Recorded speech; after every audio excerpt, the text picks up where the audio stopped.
What's good, YouTube? So today I'm bringing you my Kashtira Maliss deck profile. Keeping my promise of posting a lot more Maliss content on my channel. Today specifically, I'm just going to be going over the deck profile. However, I will be posting a test hand combo video for this specific deck as well. If you're new to the channel, a little something about myself is I want to be the very best, like no one ever was.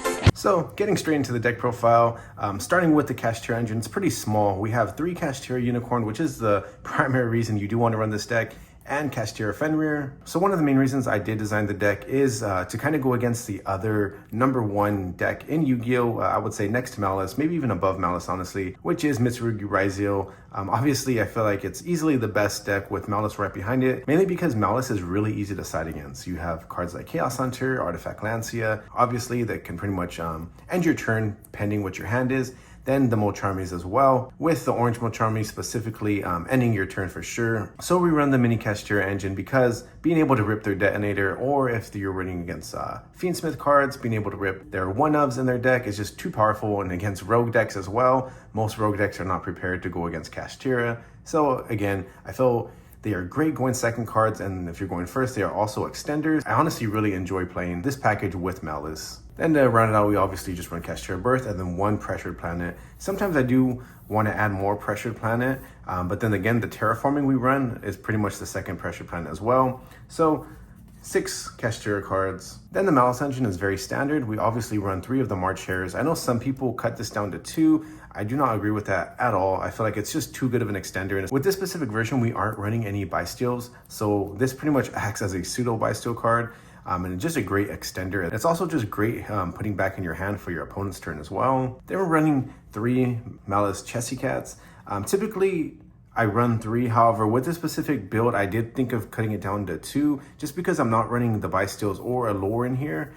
So I don't know. I'm gonna play around with this ratio. So if you want to cut this down to 2 and put in another hand trap or just another extender, definitely can. But for now, I just have 3 in here. Then of course, 2 Dormouse and 2 White Rabbit. We work with what we got, so pretty much have to max out on these. Dormouse is obviously your best 1-card starter, and White Rabbit pretty much is the reason the deck is able to combo off and kind of go into your trap cards. So 2 of each. Then we have the Maliss spell cards. Gold Sarc, obviously a great starter. The new Maliss in the Mirror, Terraforming, and then 2 of the field spells.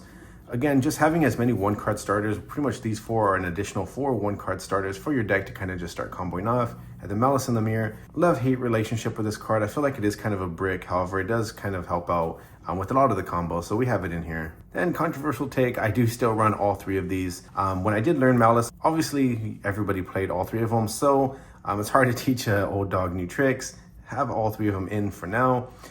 As I'm doing more and more playtesting, I can see why TV11 is cut. However, I don't think I'd ever not run GWC. But for this specific deck, we do have all 3 of them in here for now. Then we have the new Adagnister cards. These might as well be Maliss cards, honestly. They are such great extenders for the deck. They help you search for your Maliss cards. They help you play through Nib, extend after you're being hand trapped. They're honestly just so strong. Big reason why people even run 3 AI Michus in your extra deck. Usually in my straight typical Maliss build, I do have 1 in the deck as well. For this specific build, it's just a simple 4-card Adagnister package. Then before we get into the hand traps, we have the anti-hand trap package. 1 called by, 1 cross out, and triple attack. These are pretty much standard for all of my deck profiles. I try and run them in most of my decks just because the Molcharmies are so strong. You want to run as many cards to go against them as possible. So obviously you keep these 2. And then triple attack is just a great going second card.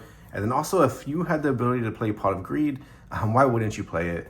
Everybody's running hand traps, so it's pretty much a free draw too. And if you're going second, you can look at your opponent's hand, take their monster. There is a reason these cards are all limited to 1, so you might as well play them. Then for the hand traps, since we are running the Kashtira cards that are technically go second cards, I just try to keep the hand traps a little minimal compared to what the deck usually runs. Obviously, you want to run the 3 Fualos, then you want to run the 3 anti-Fualos or the anti-3 Perulia, just because the Molcharmies are so strong against your deck, just because you special summon from the extra deck so many times. Ash is a mandatory 3-of in any Maliss deck. And honestly, with the recent reprints, there's really no reason to not run 3 of Ash Blossom in pretty much all decks.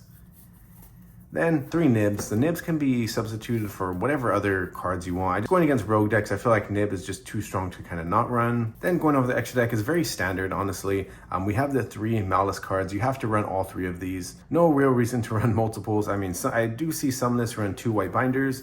Obviously, if Kashtira becomes more popular in the meta, I could definitely see upping these, especially white binder. But for now, you just run 3 of them. And then again, the rest of the stuff is very typical. I feel maybe Bomber Dragon is a new addition. I never really go into Bomber Dragon. I prefer the Allied Gold Sarc line and utilizing Firewall Dragon. But it's in here just in case it does come up and you need to nuke your opponent's field. Axis Gold Talker, again, might as well be a Maliss card. The ability to pop your opponent's cards by banishing from your graveyard is just way too strong. We have some Link ones, anti-nib card, Link Spider, Link Garibo, and then the Almirage. If you are in a heavy competitive scene, I can definitely see running 2 Link Garibos.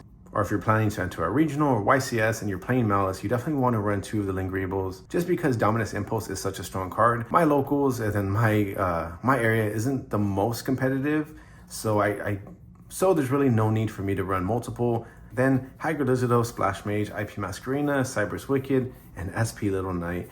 I honestly don't really go into SP Little Knight too much, so this card is kind of becoming cuttable in this deck. I don't really know what I would use it for. Hagrid Lizardos as well, I don't go into many times. However, it is situational, and there are times where I do see lines where it can come up, so I don't think I'd be cutting that soon. And Splash Mage, again, IP Masquerena, don't really go into this as well. Maybe if you're hand trapped, you would go into the IP SP Little Knight line. And Cyber's Wicked, basically a Maliss card with the new Adagnister cards. Great extender, banishes from your graveyard, gets you the Adagnister cards. Splash Mage, I could honestly see running 2 of this just because it's a great extender as well. So now I'm gonna go into my side deck. Side deck is not something I generally do. I've spoke on this before on my channel just because I feel like side decking is so locals dependent. What's working for my side deck might not work for yours. This is a little, I guess, my own special flavor to the deck. I do run 3-dimensional Fizzers in this deck. I feel like it's such a strong going first card. And if you're going against rogue decks, even RYZEAL decks, it pretty much shuts them down. If you're going first and you do your whole combo line and then you set this down at the end of the turn, they're pretty much done for the game. They need their detonator, they need their Eclipse Twins to kind of go in the graveyard, they need their ritual cards to go in the graveyard. So again, any deck that relies on the graveyard, which is pretty much, I would feel 50% of the decks, this card hits them hard and it doesn't really impact us at all. And going with that, I do double down on that and run 3 different dimension grounds in the deck. These cards just shut down any rogue deck or any deck that's relying on their graveyard. Too strong to not run. I don't think I ever see any list, any YCS list, so I don't know how accurate or correct it is. However, if you're sticking to locals and just locals dependent, these cards are super strong. What I do expect to start seeing a lot more of is this card, Salesman. A lot of people do run this at 2. However, I feel like, again, with my deck specifically designed to beat the other number 1 in the game, Mitsurugi RYZEAL, you call their ritual card in the graveyard, you call it from the deck, and they're pretty much SOL, and they cannot use it for the rest of the turn. So they are unable to nuke your board, or if you just want to call Detonator or Eclipse Twins, it pretty much shuts down their turn as well. So just a really strong card. Then continuing, anti-Mitsurugi RYZEAL, 3 Joan Lockbird shuts them down. If you're going against Danger Dark World, for some odd reason, this card also shuts down decks like that. Again, with my deck being very local specific, Joan Lockbird can shut down most rogue decks. Then of course the anti-Maliss stuff. I don't really go against a lot of Maliss decks, but I keep it in here just because Maliss is such a strong contender. You have to respect them and keep it in here. Then kind of going over other cards that sometimes I use. AI Michu, again, if you're going first, I would definitely be running this. Solemn Strike, another great going first card. If you're going against a lot of back row decks, Labyrinth stuff, obviously Lightning Storm, Harpy's Feather Duster. And then again, if you cannot afford or don't want to pay for the Dominus Impulse, you can do the bootleg version, which is Ghost Spell. Just some other cards you can run. So that concludes my deck profile. If you guys have any questions or want any specific recommendations in regards to this deck, again, I am going to be working on a test hand / combo video for this deck profile. But for now, I think that's all I got for you guys, and I'll catch you guys in the next video.